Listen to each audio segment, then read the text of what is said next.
โรงเรียนองค์กรต่างๆให้มากที่สุดการใช้สื่อจะทำให้ผ่อนแรงและประหยัดทั้งคนและเวลาเทศนาผ่านสื่อเพียงคนเดียวเสมือนเราเนรมิตนักเผยแผ่ได้เป็นหมื่นเป็นแสนนักเผยแผ่นั้นนอกจากอบรมตามหลักสูตรธรรมดาเพื่อให้ได้วุฒิบัตรรับรองแล้วพึงอบรมเรื่องการเทศนาการเขียนการค้นคว้าซึ่งอาจจะเป็นเรื่องเฉพาะตัวแต่ก็สามารถฝึกขึ้นมาได้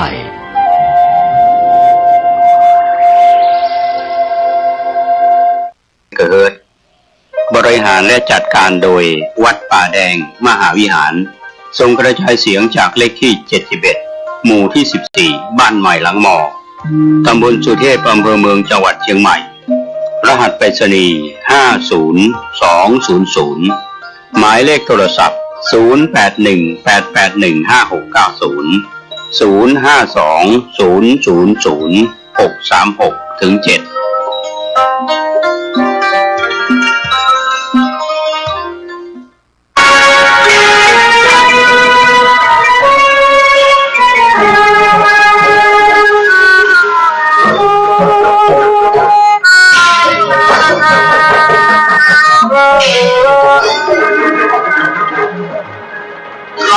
ทุกพื้นดินเลือดรินฉโลมทาเหล่าวีรชนห้าวหาญนักรบชาวไทยพ่อกูหัวใจแกร่งป้องแดนด้วยใจกายแม่กูสู้เคียงถวายแม้ตายไม่เกร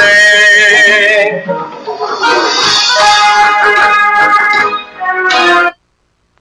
ข่าวสารเพื่อการประชาสัมพันธ์กำหนดการในพิธีวันกองทัพไทยโดยกำหนดวันที่25มกราคมพุทธศักราช2568ในปีนี้ทางวัดพระธาตุอุบแก้วจามเทวีตำบลฮอดอำเภอฮอดจังหวัดเชียงใหม่ได้ระลึกถึงบุรพมหากษัตริย์ในอดีตผู้กอบกู้แผ่นดินไทยทางวัดพระธาตุอุบแก้วจามเทวีจึงได้จัดงานวันกองทัพไทยตรงกับวันที่25มกราคมของทุกๆปีเป็นวันกอบกู้เอกราชขององค์สมเด็จพระนเรศวรมหาราชจึงได้จัดพิธีระลึกถึงบุญระลึกถึงคุณขององค์สมเด็จพระนเรศวรมหาราชโดยจัดพิธีบวงสรวงดวงพระวิญญาณของพระมหากษัตริย์3มหาราชโดยมีสมเด็จพระนเรศวรมหาราชสมเด็จพระเจ้าตากสินมหาราชพระปิยมหาราชจึงเชิญชวนสาธุชนอุบาสกอุบาสิการ่วมพิธีบวงสรวงดวงพระวิญญาณ3มหาราชตรงกับวันที่25มกราคมพุทธศักราช2568เวลา 9:30 นาทีณลานพระนเรศวรมหาราชทรงช้างขอเชิญชวนทุกท่านร่วมทำบุญทำทานบริจาคผลไม้โรงทานข้าวน้ำโภชนาอาหารตั้งแต่วันนี้เป็นต้นไปขอท่านจงมีอายุวันนะสุขภระชนะสำเร็จทุกประการด้วยเถิดก็เป็นส่วนที่ทางพระสวัสดิตาปัญโยประธานสงฆ์วัดพระธาตุอุบแก้วจามเทวีฮอดตำบลฮอดอำเภอฮอดจังหวัดเชียงใหม่ท่านสามารถติดต่อสอบถามและร่วมงานในพิธีได้ที่หมายเลขมือถือ061-681-4944ก็เป็นงานวันสำคัญ25มกราคมของทุกปีประสบนิกรชาวไทยทุกหมู่เราก็ได้จัดงานวันกองทัพไทยปีนี้ทางวัดพระธาตุอุบแก้วจามเทวีตำบลฮอดอำเภอฮอดจังหวัดเชียงใหม่ก็ได้จัดงานวันกองทัพไทยเช่นทุกปีท่านที่จะร่วมในพิธีสอบถามรายละเอียดและร่วมงานติดต่อได้ที่พระสวัสดิตาปัญโยประธานสงฆ์ของวัดพระธาตุอุบแก้วจามเทวี061-681-4944 ได้ตั้งแต่บัดนี้เป็นต้นไปจนถึงวันงาน 25 มกราคม 2568 โดยพร้อมเพรียงกัน ไม่สิ้นชน คนยังไม่สิ้นใจ จะให้กูไปไหนขอตามจองเวรไล่ไปผู้รุกรานข้ามันไม่เหลือเดชอย่ามาให้เจอให้เห็นต้องเส้นสังเวยสุดรักเพื่อชาตินี้มอบวิญญาณดวงนี้เพื่อพื้นดินไทยรักเจียนขาดใจจะตั้งใจแน่นำต้องตายวันนี้ก่อนมา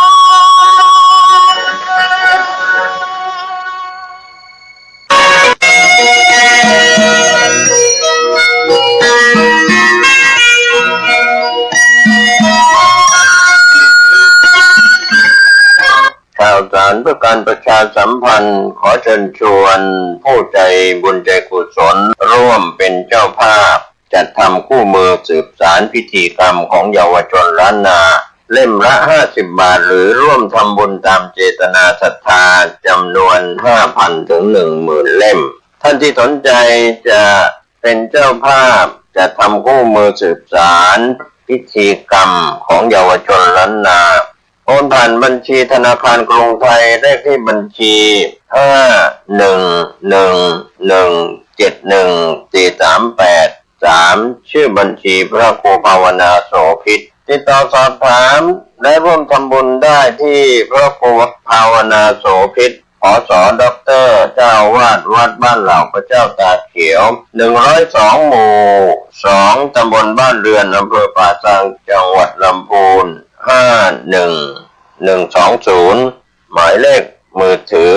0969525159ได้ทุกวันทุกกายทุกใจวันนี้และวันหน้าโดยทั่วหน้ากัน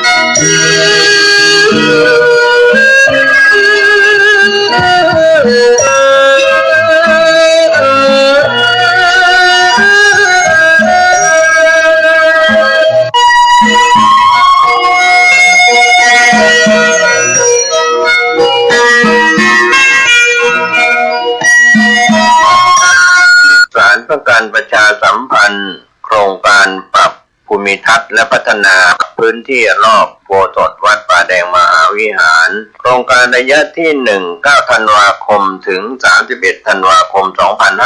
2567 ถึง 20 มกราคมถึง 21 ธันวาคม 2568 มติคณะกรรมการบริหารวัดป่าแดงมหาวิหารครั้งที่ 4/2567 ได้เห็นชอบและอนุมัติให้ดำเนินโครงการใช้เงินบริจาคและเงินสะสมของวัดเพื่อพัฒนาปรับพื้นที่ของวัดป่าแดงมหาวิหารจึงขอเชิญชวนผู้มีจิตศรัทธาร่วมพัฒนาเพื่อถวายเป็นพระราชกุศลถวายพระเจ้าสามฝั่งแกนและพระเทวีพระเจ้าติโรกราชพระเมืองแก้วและอดีตเจ้าอาวาสวัดป่าแดงมหาวิหารมีพระญาณคัมภีร์พระมหาสวามีโพธินันทะครูบาเจ้าศรีวิชัยพระอธิการอินแก้วอรินทโรครูบาอ่องขอเชิญชวนผู้ใจบุญร่วมเป็นเจ้าภาพ 1. รั้วรอบอุโบสถ270 เมตรเมตรละ350 บาท 2. ประตูใหญ่ชุดละ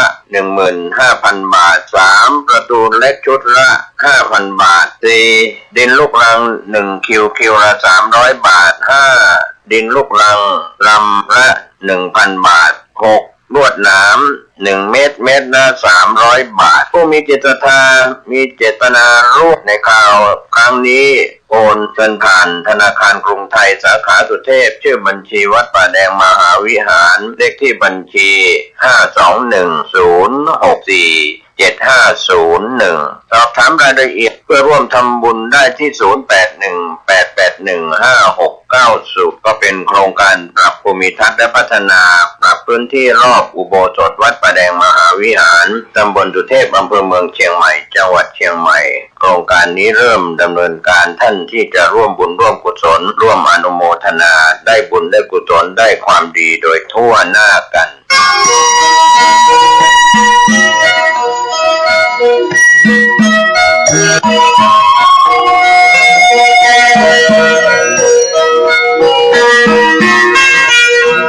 ข่าวสารเพื่อการประชาสัมพันธ์ขอเชิญชวนผู้ใจบุญใจกุศลร่วมทำบุญวันมรณภาพ32ปีพระครูวิมลวรเวทหลวงพ่อบุญมีชยวุฒโธมรณภาพวันอาทิตย์ที่7 มีนาคมพุทธศักราช2536อายุครบ119ปีกำหนดการทำบุญศุกร์ที่7 มีนาคมพุทธศักราช2567เวลา 9:30 นาทีอาราธนาพระสงฆ์สวดพระพุทธมนต์หลังจากนั้นก็มอบทุนการศึกษามีมจรมมรพระภิกษุสามเณรของวัดท่าสะตอยผู้สอบปรริญญาธรรมสอบนักธรรมได้มอบทุนการศึกษาโรงเรียนเทศบาลนครเชียงใหม่11โรงเรียนสมทบทุนมูลนิธิเด็กกำพร้าบ้านกิ่งแก้วมอบทุนโรงเรียนสอนคนตาบอดภาคเหนือมอบทุนโรงเรียนกาวีระอนุกูลเด็กบกพร่องทางสติปัญญามอบทุนโรงเรียนโสตศึกษาอนุสารสุนทรคนหูหนวกมอบทุนสภานธรรมเชียงใหม่มอบทุนพุทธสมาคมจังหวัดเชียงใหม่มอบทุนยุวพุทธิกาสมาคมจังหวัดเชียงใหม่มอบทุนให้กับกลุ่มหนุ่มสาวจังหวัดเชียงใหม่กลุ่มหนุ่มสาววัดท่าสะตอยเวลา 11 นาฬิกาถวายภัตตาหารเพลแด่พระสงฆ์สามเณรและเรียนเชิญแขกผู้ร่วมงานรับประทานอาหารกลางวันเป็นเสร็จพิธีท่านสามารถติดต่อสอบถามร่วมทำบุญตั้งโรงทานได้ที่พระมหาเกษมเขมาพินันโทเจ้าวาดวัดท่าสะตอยตำบลวัดเกตอำเภอเมืองเชียงใหม่จังหวัดเชียงใหม่ติดต่อสอบถามร่วมทำบุญตั้งโรงทานที่พระอาจารย์พระมหาเกษมเขมาพินันโท061-281-870หรือที่หมายเลข081-024-9817สามารถติดต่อเพิ่มเติมได้ที่พระแดงปัญญาทโรวัดท่าสะตอย063-520-3841ก็เป็นงานบุญงานกุศลจากการทำบุญในคราวครั้งนี้ทำบุญครบรอบวันมรณภาพ32ปีพระครูวิมลวรเวทหลวงพ่อบุญมีชยวุฒโธครบอายุ119ปีเป็นวาระที่มรณภาพ32ปีศรัทธานักศีลนักบุญคณะศิษยานุศิษย์คณะศรัทธาและผู้มีความเคารพนับถือในตัวหลวงพ่อพระครูวิมลวรเวทร่วมงานบุญงานกุศลได้บุญได้ความดีโดยทั่วหน้ากัน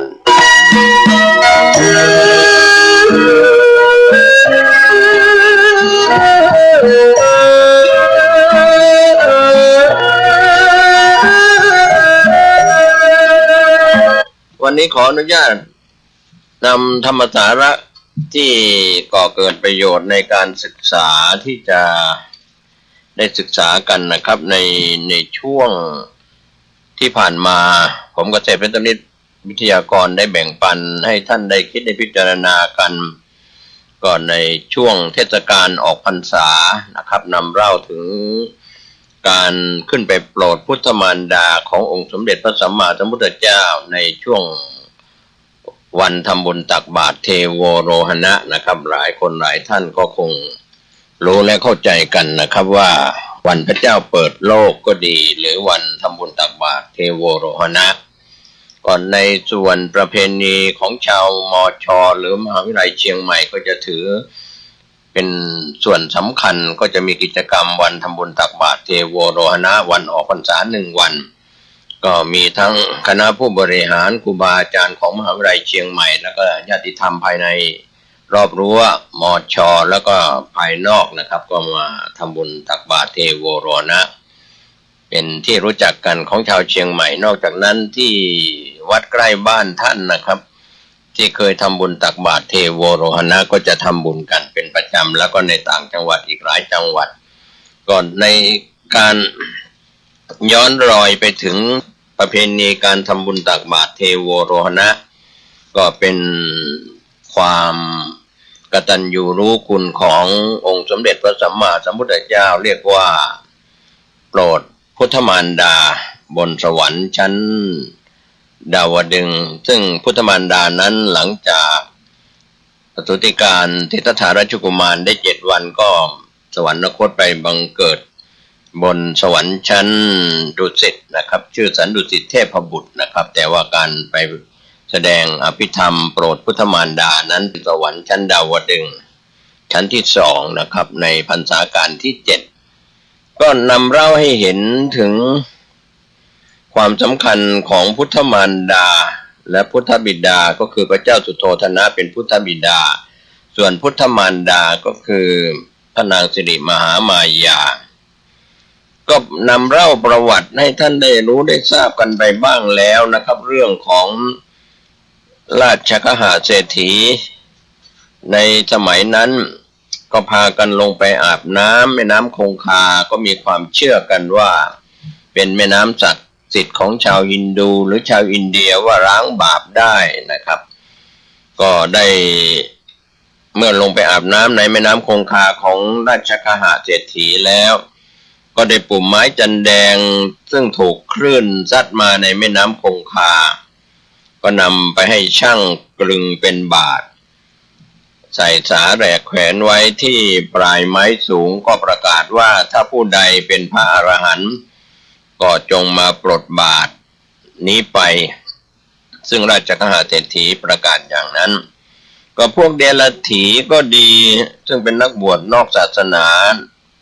หรือว่าศาสนาหนึ่งในอินเดียโบราณก็พยายามขึ้นไปเอาก็ไม่สำเร็จนะครับท่านผู้ฟังก็มีพระโมคคัลลานะกับพระปิณโดรภารัตวาชะ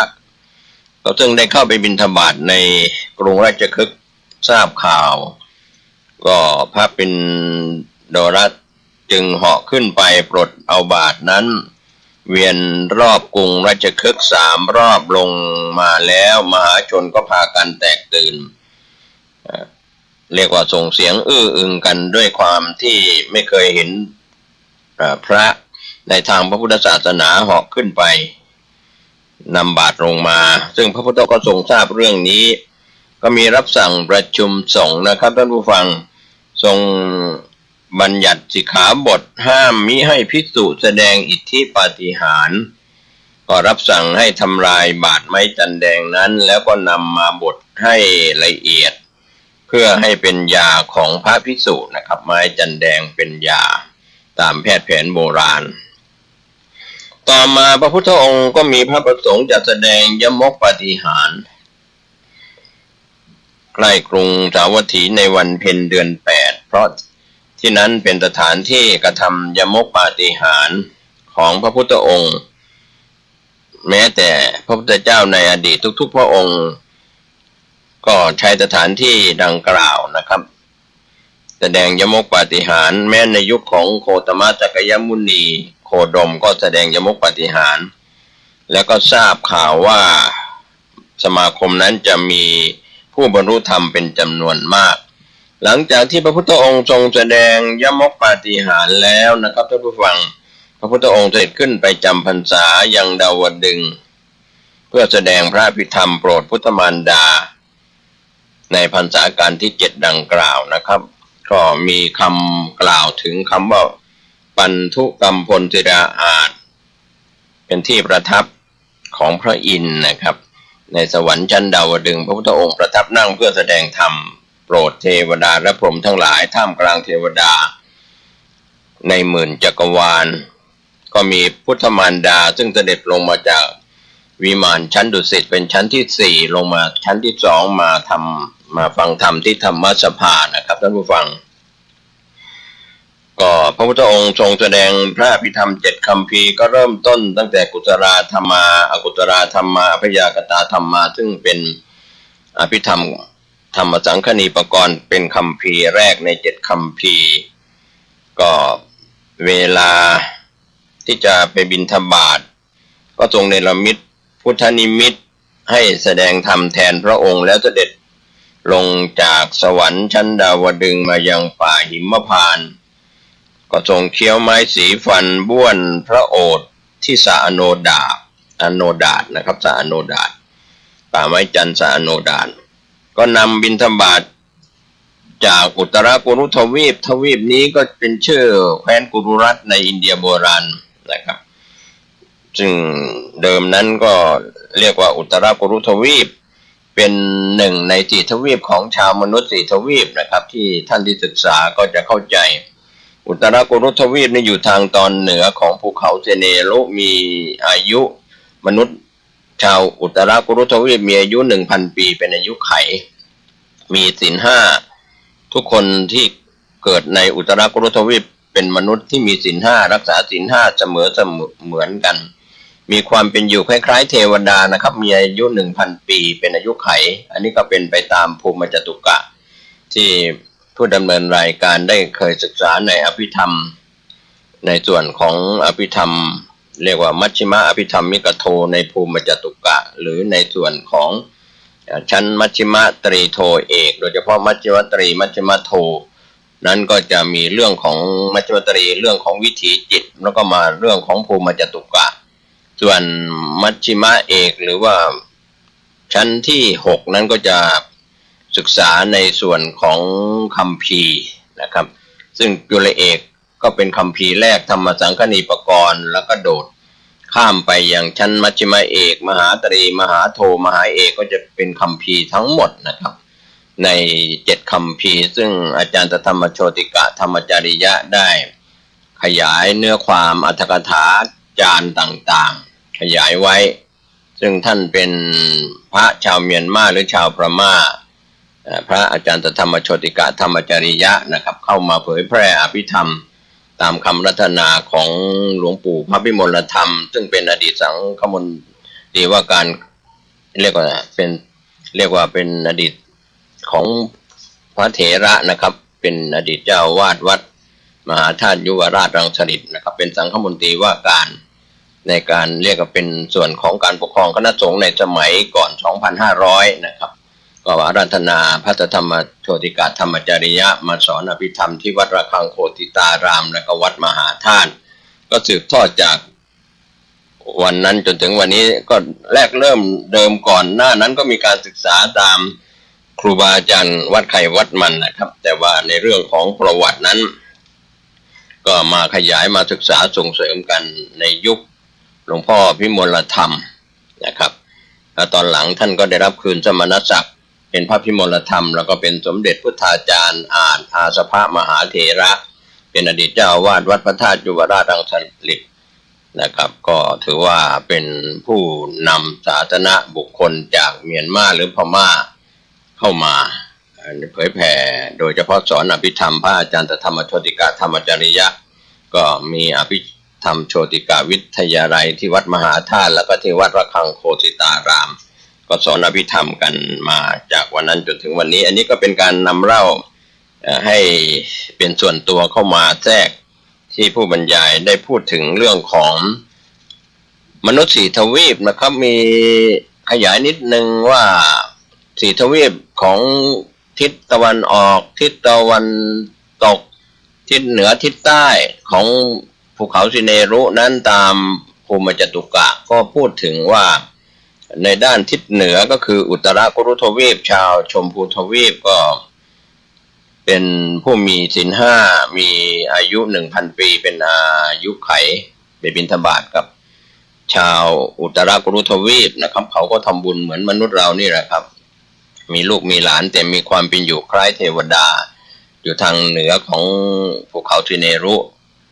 ส่วนทางทิศตะวันออกนั้นเป็นปุพพวิเทหทวีปมีอายุ700 ปีเป็นอายุไขมีศีล5เสมอเหมือนกันมนุษย์ในแดนนั้นก็ ก็อาจจะไม่เคยไปหรืออย่างไรก็แล้วแต่ผู้มีอภิญญาผู้มีอิทธิฤทธิ์ปุพพวิเทหทวีปนั้นเป็นมนุษย์ที่มีศีลห้าอายุไขแน่นอน700 ปีส่วนทางทิศตะวันตกอัปราโคยานทวีปหรือเป็นมนุษย์ชาวอัปราโคยานก็มีอายุ500 ปีเป็นอายุไขมีศีลห้าเป็นพื้นฐานมีความเป็นอยู่คล้ายๆเทวดานะครับก็มีแต่มีอายุไขที่แน่นอนเพราะเหตุจากศีลห้าเขารักษาศีลห้าเสมอเหมือนกันทุกครัวเรือนทุกคนใครที่ไปเกิดในมนุษย์ทั้ง3 ทวีปดังกล่าวส่วนชมพูทวีปเราในอยู่ทางตอนใต้ของภูเขาเจเนรุนะก็มีอายุขึ้นลง10 ปีเป็นอายุไขต่ำสุดสูงเป็นอสงไขยปีนับปีไม่ได้อายุไขขึ้นไขลงเพราะอำนาจของศีลห้าเหมือนกันไขขึ้นก็เพราะทุกคนเคร่งครัดปฏิบัติศีลห้าไม่ฆ่าสัตว์ไม่ลักทรัพย์ไม่เสพกามที่ผิดไม่กล่าวคำเท็จไม่ดื่มสุราเมรัยเมื่อเคร่งครัดแล้วก็จะทำให้เขาอายุยืนแต่ในยุคของกาลียุคนี้เป็นยุคของการเสื่อมนะครับในปัจจุบันชาวชมพูทวีปเราเนี่ยมีหน้ารูปไข่ก็คือพวกเรานี่นะครับโลกกลมๆใบนี้ก็ไขลง100 ปีลดลงมา1 ปีจากสมัยพุทธกาลมนุษย์มีอายุไข100 ปีตอนนี้ลดลงมาเหลือ75เพราะว่าความเสื่อมของศีลห้าเนี่ยนะครับคนเราไม่ปฏิบัติตามศีลห้าทำให้อายุถอยลงลูกหลานของคนที่ไม่มีศีลไม่มีธรรมก็เสื่อมลงไปไขขึ้นไม่ได้นะครับลดลงไปจนถึง10 ปีเป็นอายุไขนะครับในยุคต่อไปอนาคตข้างหน้านะครับคนก็จะเสื่อมตามศีลห้าไม่เอาวัดไม่เข้าพระเจ้าไม่ไหวอะไรทำนองนั้นแหละครับก็ทำให้เรื่องศีลห้าไม่กลับมาโลกาจะพินาศดังที่หลวงปู่พุทธทาสพูดถึงว่าไม่กลับมาสู่จิตใจคือคนไม่สนใจปฏิบัตินั่นแหละครับฆ่าสัตว์เป็นอาจินลักทรัพย์เป็นอาจินเสพกามผิดเป็นอาจินกล่าวคำเท็จเป็นอาจินดื่มเครื่องดื่มแอลกอฮอล์ของมึนเมายาเสพติดยาบ้ายาไอยาอียาเสพติดมากมายกัญชายาฝิ่นก็หนาแน่นมากขึ้นก็อายุขัยของคนก็น้อยลงลดลงไปจนถึง10 ปีเริ่มตอนนี้เข้ามาในข่ายกรียุคแล้วนะครับท่านผู้ฟังที่ขออนุญาตสอดแทรกก็คือเป็นยุคแห่งการเข็นฆ่าทะเลาะเบาะแว้งกันต่อไปข้างหน้าก็คนเราก็จะโกรธกันง่ายฆ่ากันง่ายด้วยอาวุธเราดูข่าวสารที่เกิดขึ้นในรอบวันฆ่ากันง่ายมีอาวุธปืนมีอาวุธระเบิดมีอาวุธมีดอาวุธต่างๆรวมไปถึงยาเสพติดที่ค้าขายกันเกลื่อนบ้านเกลื่อนเมืองก็ถือว่าเป็นยุคที่เสื่อมทรามในยุคนี้จะแก้ไขกฎหมายกันอย่างไรก็ถ้าไม่เอาเรื่องศีลธรรมมาเป็นนิติรัฐศีลห้ามาเป็นนิติรัฐแล้วจะอยู่ไม่ได้นะครับคนจะรังแกจะไม่ปลอดภัยอยู่ที่ไหนอย่างไรบนดอยบนป่าบนตึกบนคอนโดอยู่ที่ไหนก็ไม่ปลอดภัยเพราะทุกคนเมื่อไม่รักษาศีลห้าไม่ปฏิบัติตามศีลห้าก็ถือว่าอันตรายก็อายุขัยก็ลดลง10 ปีเมื่อฆ่ากันมากๆขึ้นในยุคนั้นต่อไปในอนาคตข้างหน้ามาฆ่ากันคนที่มีชีวิตรอดจะหนีรอดปลอดภัยหนีเข้าป่าหนีไปอยู่ที่ไหนก็ไม่ทราบนะครับที่รอดก็มาเกิดสังเวชสลดใจว่าคนที่ฆ่ากันตายกันจะเป็นสงคราม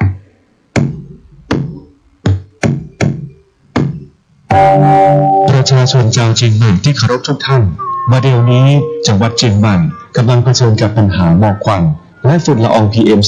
2.5 ที่ส่งผลกระทบต่อสุขภาพของประชาชนอย่างรุนแรงสาเหตุหลักมาจากการเผาในที่โล่งด้วยเหตุนี้จึงขอความร่วมมือจากพี่น้องประชาชนทุกท่านลดการเผาในที่โล่งทุกชนิดตั้งแต่วันที่1 มกราคมถึง15 พฤษภาคม 2568 หากมีความจำเป็นต้องเผาอย่างยิ่งต้องลงทะเบียนผ่านระบบไฟล์ดีที่องค์กรปกครองส่วนท้องถิ่นก่อนหากพบเห็นการเผาในที่โล่งสามารถแจ้งได้ที่สายด่วน191หรือ053-112-808ตลอด24 ชั่วโมงมาร่วมกันแก้ไขปัญหามลพิษทางอากาศและสร้างจังหวัดให้เป็นเมืองที่น่าอยู่ด้วยความปรารถนาดีจากสมาคมวิชาชีพวิทยุโทรทัศน์ภาคประชาชนเชียงใหม่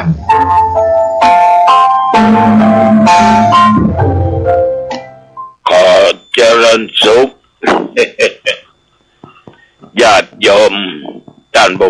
ทั้งหลายทุกท่านทุกคนมาพบมาปะกันอีกเช่นเคยในรายการปกิณกะแห่งธรรมะณทางสถานีวิทยุแห่งนี้ในวันและเวลาเดียวกันนี้เป็นประจำทุกวันนี้เสียงก็ยังปกติดีแต่ว่าพอใช้ได้ ตกลงย้ำกินยาเอากินกันถึงยาเม็ดยาน้ำเนาะกินแต่ว่ามันก็ดีกว่าเก่าญาติโยมท่านผู้ฟังทั้งหลายต่อไปนี้เอามาไหว้พระสวดมนต์ตั้งจิตเป็นสมาธิถวายพระพรชัยมงคลแด่สมเด็จพระเจ้าลูกเธอเจ้าฟ้าพัชรกิติยาภาพร้อมกันเนอะตั้งใจอรหังสัมมาสัมพุทโธภควาพุทธังภควันตังอภิวาเทมิข้าพระพุทธสวากขาโตภควตาธัมโมธัมมังนัมมัสสาโตสัมมาสัมพุทธัสสะนะโมตัสสะภะคะวะโตอะระหะโตสัมมาสัมพุทธัสสะนะโม